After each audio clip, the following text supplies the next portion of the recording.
Assalamu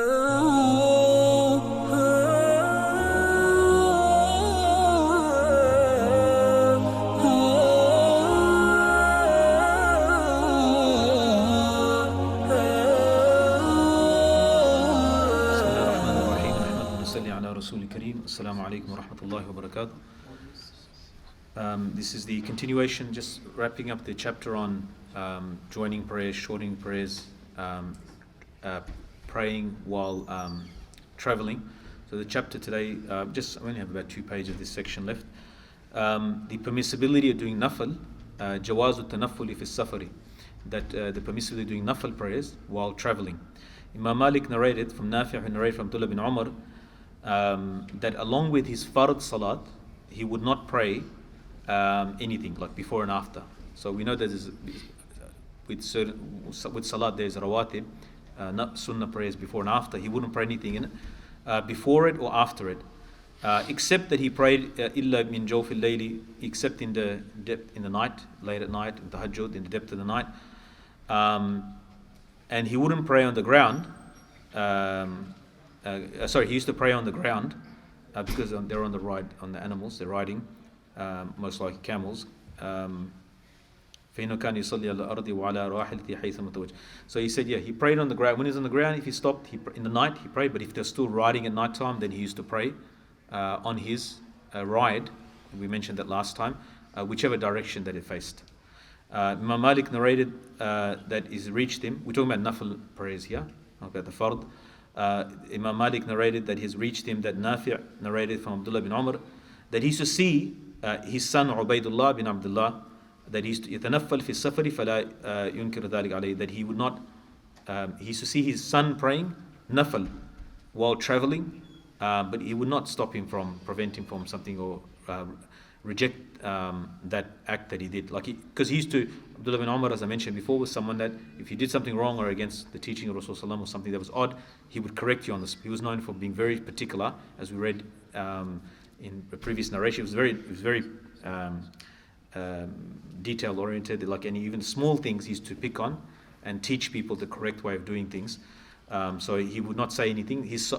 Meaning that he would not consider if it was something wrong, even though it's known that he didn't do himself and somebody else did nafal, but then he wouldn't do it. Imam Malik narrated that he's reaching the Qasim, the son of Muhammad, and Urwa, the son of Zubayr, that Abu Bakr, the son of Abdurrahman, they used to pray. They used to do nafal.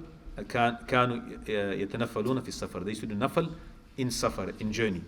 And we explained before that a journey meant technical journey for fiqh, a salat, such a distance that you travel, and we discussed the distances. Generally, today is mentioned about 80 kilometers. Others put more distant amounts. Some just put days, how many days you travel. But generally, it's sort of, I wouldn't say consensus, but most of scholars today, 80 kilometers a distance. That if you're traveling, not going and coming one way. We'll think of all loopholes. So we're going to the other side of the city and back. So it's a journey and it's out of the town, like you're traveling out of town. Safar. If you use the linguistic meaning of safar, then it could just mean going up to the shops, going up to the Woolworths, up the supermarket up the road. That's also safar, linguistically. But we're talking about a specific Sharia distance. Imam Yahya said that Imam Malik was asked about praying nafal in safar. He said there's nothing, لا بأس بذلك بالليل والنهار وقد بلغني أن بعض أهل العلم كان يفعل ذلك. He said that there's nothing wrong with that. لا بأس بذلك. There's no issue with praying nafal while traveling, whether it be in the day or in the night. And he has reached me that some of the people of ilm, they used to do this. Now the people of ilm he's talking about, right? So we have Ahlul Ilm today, there's ulama, senior ulama, and so forth. But the Ahlul Ilm is talking about the ulama, specifically more so the ulama, the Fuqaha of Madinah Munawwarra, because that's where he is. And he's talking about the tabi'in generation that has reached him, that he's heard about, that certain Ahlul Ilm of the tabi'in and tabi'in, that they used to do such. And Shah Waliullah in his commentary, he says that أختار أكثر أهل العلم تنفل السفر, that majority, the people of knowledge, have preferred nafal in journey. And in Alamgiri Fatawa Hindiya, it says there is no qasr in the sunan. There's no shortening of the prayers in the sunan. Maybe somebody came up with a shortcut. You can shorten the fard, then we can shorten the sunnahs as well. No, the qasr is only in the in the fard, and that fard which is 4 rakats, so Zuhr, Asr and Isha. وبعضهم جوزوا لمسافر ترك السنن والمختار أنه لا يأتي به في حال الخوف ويأتي بها في حال القرار والأمن. So some of them, they permitted for the musafir the leaving of the sunnah, and the preferred view is that they don't have to do it in the condition of fear, and they can then do it, like if there's condition of fear, like the journey is treacherous or there's an enemy or some sort of risk that is there, then of course you don't want to get down from your ride for a long time. There's wild animals, whatever the threat might be. You're vulnerable in a journey in the old days, right? In like you're traveling through a desert or a forest or something. There's highway robbers. These were a common feature of the world in the old world. So there's a risk. If you get down, stop. You give a chance to somebody, so you can pray quickly and then move quickly. So you don't take. So if it's in battle, right? Or there's an enemy, or it's in hostile territory, whatever. So this is probably, so Shah Waliullah is giving that some of the scholars say that this leaving of the sunnah is like not to do the sunnahs is probably more to do with this. Others say no, even in that condition, in normal condition when there's safety and so forth, even then it can be left as well. And others say no, only when it's peace and so forth, like security. Like an example, some brothers come, they're musafir technically, they're musafir, they're really a traveler. But they're staying in the masjid for they'll be here from morning, like they'll be here for 5 hours in the masjid. Like you're literally in the masjid, like staying in the masjid. Like we have a jama'ah that comes from overseas. They're sleeping in the masjid, 2 days in the masjid. Like I'm not going to do sunnah musafir. It doesn't sort of gel. Like if it's all right, you're musafir and you don't have to do it, but your like wudu area is there. You're in a heated mosque and you're actually sleeping in the mosque. And your luggage is over there, and the musallas are here. So like how much rukhas concessions you want. Like like leaving in that thing. Now you're really going out of way of trying to avoid praying the sunnah. Allah alam. The permissibility of praying nafal, جواز التنفل على الدابة في السفر حيثما توجهت به. So Imam Malik narrated. So the permissibility of praying nafal on a ride, in a journey, wherever it may face. Obviously in the old days they have riding animals. In our case, ship, plane, whatever, a car, bus. Then a person can pray nafal, which means that it excludes fard, unless there's no choice. Imam Malik narrated from Amr ibn Yahya al-Maziri that he narrated from Abi Hubbab al-Sa'id ibn Yasar, who narrated from Abdullah ibn Umar, that he said, I saw Rasulullah sallallahu alaihi wasallam and he was praying on his donkey and it was facing towards Khaybar. Meaning it's northerly direction, meaning away from the opposite direction to the Qibla. Imam Malik narrated from Abdullah bin Dinar, who narrated from Abdullah bin Umar, that Rasulullah ﷺ used to pray on his ride on a journey, whichever direction that he faced. Abdullah bin Dinar said, Abdullah bin Umar, he used to do this also. Imam Malik narrated from Yahya bin Sa'id that he said that I saw Anas ibn Malik radiallahu anhu in a journey, and he was praying on his donkey, and he was facing other than the Qibla. And he made a ruku and sajda with the indication, with sign, like as much, he moved as much as he can. Like he did not actually do a real ruku and a real sajda. He did bowed it somewhat and did sajda more.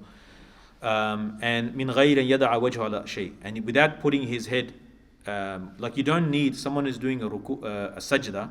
Let's say someone even praying in a chair, they're not required to. There doesn't have to be a desk in front of them to put their head on, right, or something. So they just make the actions of as though they're doing the sajda ruku and as though they're doing the sajda without having to press against anything. Shah Waliullah said that the Ahlul Ilm, they have agreement that nafal is fulfilled, like it's a proper nafal. In the journey, if someone is in a path, they're moving, they're traveling, and they pray on their ride, that he can pray in whichever direction is excused from in that situation. But it is wajib that he get down and do his fard, like properly towards the Qibla, because one of the conditions. And this is irrelevant whether the safar is short or it's long. And Imam Malik Rahimahullah said it's not permissible except in a journey in which he can shorten the prayer. And in the Fatawa Hindiya, this is the Hanafi manual, like encyclopedia of rulings.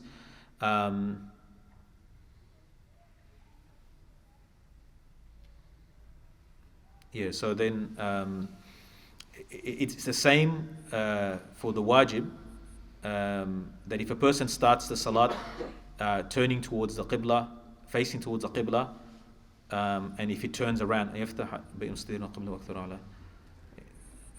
so it doesn't matter if he starts with it or not. That doesn't make a difference. If he's on the right, then he can pray whichever direction, nafil, that whichever direction. As for witr, then the majority of the scholars, Imam, say that witr can also be done the same, which is that he can pray it on the right, on the animal or transport. The Hanafiya say no, la yajuz, this is not permissible. The reason is they put witr as wajib. So the Hanaf, they make a distinction between fard salat and then there's wajib. Wajib is different. So wajib is still compulsory. So there's differentiation made between the two, but it's not the 5 times salat. And then the other Imam said no. The hadith of the Arabi who came and said how many salawat is 5 salat, everything others is tatawwa. So the argument, thing. But Imam Hanifa Rahimahullah, no, witr was, because the hadith on are so strong and so indicates of something more than just. But the other Imam say no, it is the strongest of the sunnah mu'akkad. It's still a sunnah. So then it's put in the category so that you don't have to you can pray it like nafil on a ride, like let's say in an aeroplane seat. So as for the aeroplane seat, mashallah, now I dug a hole. So there's we got in this if you can get down. If you can't get out of the plane, right? if you can get down from your seat and find a spot to pray, they're very reasonable. Actually, you find the Muslim ones are more unreasonable. They're all muftis. They know this masala. They seem like they study the masala. They impose upon you. If it's not too inconvenient, sometimes you can't because of service or whatever. Then you do it, and it's better to repeat it after. Because if there's a possibility of even one person to stand up and pray, then you can pray. But do it with hikmah. And sometimes, when they're not doing their service, because you're doing jama, if you're doing joining the prayers and doing qasr, you're able to do it. Just to not do it at all is it's pretty, like I'm not going to pray salat. That's pretty bad. Like that's the thing. If a person does the salat, I think ihtiyatan he should repeat the salat afterwards, because he's not really doing it properly. Fard salat should be done. It's one of the arkan of the salat, and there is possibility to do it as well on the plane. Sometimes it's not possible, sometimes not possible. But if you ask, generally non-Muslims, they are accommodating, as long as you're not interrupting their service and it's outside time and you just take, and it takes 2 minutes and you can do it. And maybe hundreds of plane trips I've taken, and it's very rare, like I was flying out to Madinah Munawwarra once, and many years ago, and I think it was a bit too much. I did maybe a bit too much, and the whole plane is full of mu'tamiri hujjaj, so, and they said, I asked the lady politely, I said, I just want to pray, just quickly, and she said, no, it's not allowed. And you're coming from Madinah, I'm coming from Madinah Munawwarra, she's stopping me from salat.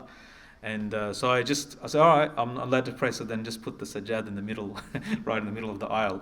And then I had, while I'm praying, it's only 2 rakat, but while I'm praying, all the hajis are shouting at me, you don't have to do it in a seat. And I finished, I said, I just showed you I could do it, But don't do that. Don't trigger people. But maybe I could have used more hikmah and avoid it. But they all because half of them not even praying. They just done hajj, all their sins are forgiven, But anyway, Wallahu alam. The Musafir who joins between Zuhr and Asr and Maghrib and Isha. Imam Malik narrated from Dawood and Hussein, who narrated from A'raj, who narrated that Rasulullah sallallahu alaihi wasallam, he used to join between Zuhr and Asr in the journey to Tabuk. Imam Malik narrated from Abu Zubayr al-Makki, who narrated from Abu Tufayl Amir ibn Wa'ila, that Muaz bin Jabal radiallahu anhu informed him that he went out with Rasulullah sallallahu alaihi wasallam the year of Tabuk. Tabuk was a famous expedition, and the Rasul to front the Romans. No actual battle occurred, but it was an expedition, the largest one in the life of Rasulullah sallallahu alaihi wasallam, and it required every man no one's allowed to stay. This is a situation where Islam was at risk. Everybody had to go. No one's allowed in such a situation. No one's allowed to stay back. This is an emergency situation. The idea that in emergency, someone in those sort of situations, like Abu Bakr Siddiq radiallahu anh, in his lifetime, when he called all the Sahaba, everyone, Jaysh of Usama radiallahu anh, had to go out. All hands on deck sort of situation. So anyway, Rasulullah sallallahu alaihi wasallam, he went out and he joined between Dhuhr and Asr and Maghrib and Isha, and he delayed the salat. He delayed the salat and he came out, probably out of his tent. He prayed Dhuhr and Asr, and then he went inside, then he prayed, came back and Maghrib and Isha. And this is the hadith in short. Imam Malik narrated from Nafi' that Abdullah bin Umar that said that Rasulullah sallallahu alaihi wasallam, that when he wanted to hasten, then he used to join Maghrib and Isha. Imam Malik narrated that he's reaching the Ali bin Hussein, that he said that Rasulullah sallallahu alaihi wasallam, when he intended to travel during the day, then he joined Zuhr and Asr, and when he intended to travel at night, he joined Maghrib and Isha. Imam Malik narrated Ibn Shihab that he asked Salih bin Abdullah that was Salat and Zuhr and Asr joined together in Safar? He said, Naam, and there's nothing wrong with that. Don't you see the Salat of people in Arafah where everybody joins? Right? Imam Malik narrated, I'll explain that in a moment. Imam Malik narrated that Yahya bin Sa'id that he said to Salih bin Abdullah, what is the latest? So Salih bin Abdullah was asked, what is the latest that you've seen your father delay Maghrib in Safar? So he said, Salim said, when the sun set and we were at the army, that he prayed Maghrib at Aqiq, right?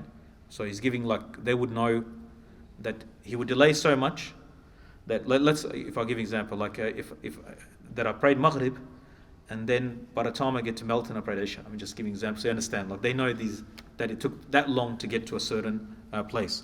So the conclusion is, Shah Waliullah said, أكثر أهل العلم on the permissibility of joining in journey, and the technical journey, the Sharia journey that we talked about, that between Dhuhr and Asr and Maghrib and Isha in the time of either of them. So you can pray Dhuhr and Asr in Zuhr or Asr time, and pray Maghrib and Isha in Maghrib or Isha time, right? The Hanafiya say this is not permissible, right? This is not permissible. And the meaning of the hadith, the interpretation, the meaning of the hadith, and if you look at the carefully at the hadith as well, yeah, this is a valid interpretation. That أن يؤخر إحدى الصلاتين آخر وقتها ويعجل أخرى في أول وقتها فيحصل جمع صورة. Like that, in reality, what's happening is Zuhr was prayed at its latest time, still in Zuhr time. Let's say 2 minutes before the Adhan of Asr, and then Asr was prayed immediately, right on the first time. So suratan, in appearance, it looks like the salats have been joined, but in reality, Zuhr is still being prayed at Zuhr time, and Asr is still being prayed at Asr time. And same with Isha, that Maghrib and Isha. The Maghrib is prayed to the latest time, still in Maghrib time, and Isha. So you're actually not joining, it looks like in appearance, join. This is according to the Hanafis, their explanation for these riwayat, except they make an exception in that they join the hadith of Arafah, they join Zuhr and Asr with a condition in Arafah and Muzdalifah. So Zuhr Asr in Arafah and Muzdalifah.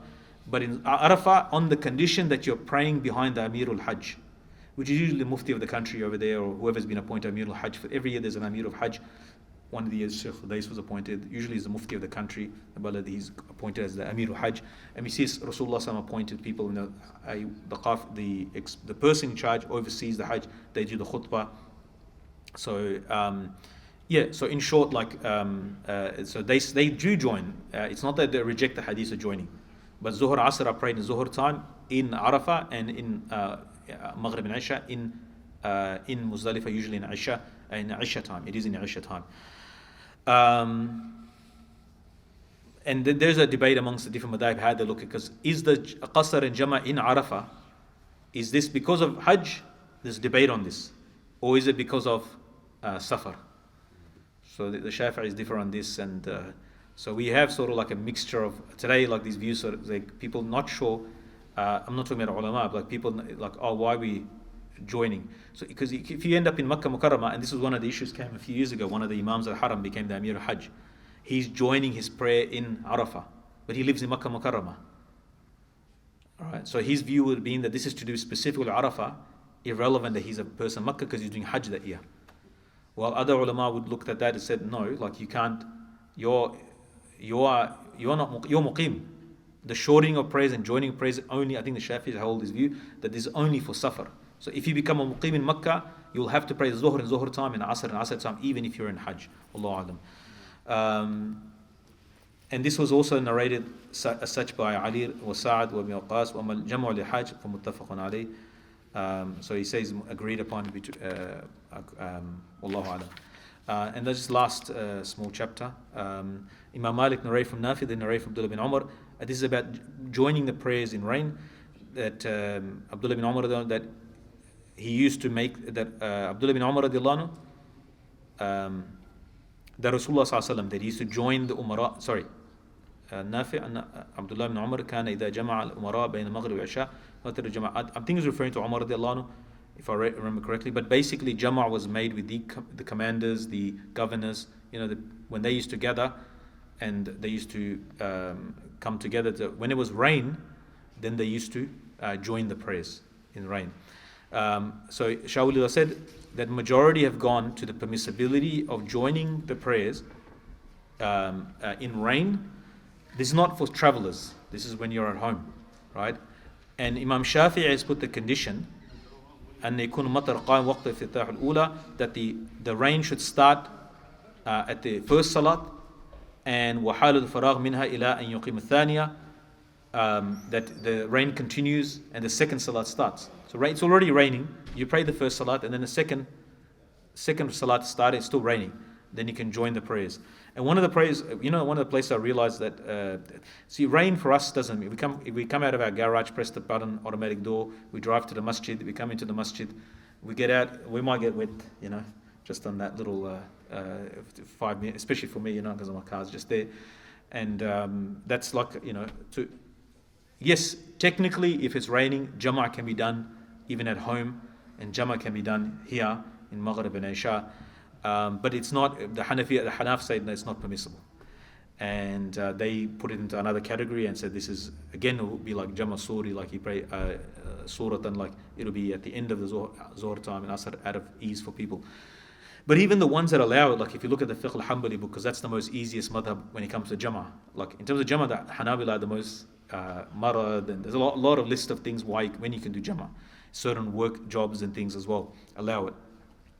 That it should be muddy, extremely windy, right? So if you read the description and you think about in the time of Rasulullah, there's no paved roads generally. When the mud sticks, like when it gets mud, like there's a lot of mashaqqa in getting to the masjid. And even if do you see the storms in Makkah? And like, you don't think that that's a place, but it gets extremely cold. If it's Fajr, Maghrib and Isha, it's extremely dark. And if it's windy, it's muddy, it's dangerous to be outside. And so therefore this is a rukhsah, there's a concession given. But Imam Father Rahimahullah said that sometimes in Melbourne, a masjid that like a certain masjid without naming the masjid, a small cloud appears on the horizon, and then everyone's running to let's practice the sunnah, But if you read the fiqh books and the ulama, they said certain things that this is not just willy-nilly.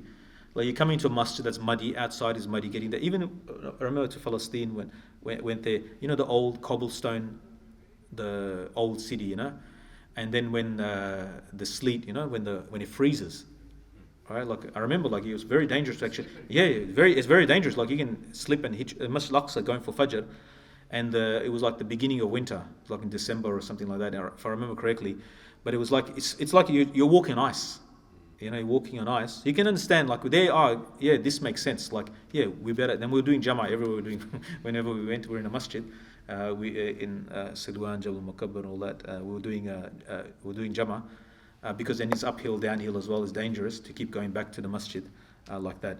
So there is, but it's not just like open-ended. There's some condition for as well. And think about in those days, especially about darkness, especially about safety and so forth.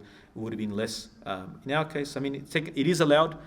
It is allowed because if the rain is heavy and your clothes will get wet, then the condition, if it's allowed for the person, for one person, then it's allowed for everybody else, even though they're in comfort. And similar to the masala of musafir, if you're traveling more than 80 kilometers, whether you're traveling by donkey or you're traveling by a jet, right?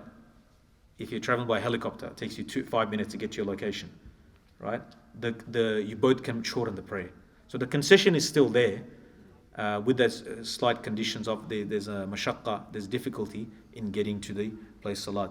But the Hanafi say la yajuz, it is not permissible. Wallahu alam, may Allah subhanahu wa ta'ala give us understanding and tawfiq to practice.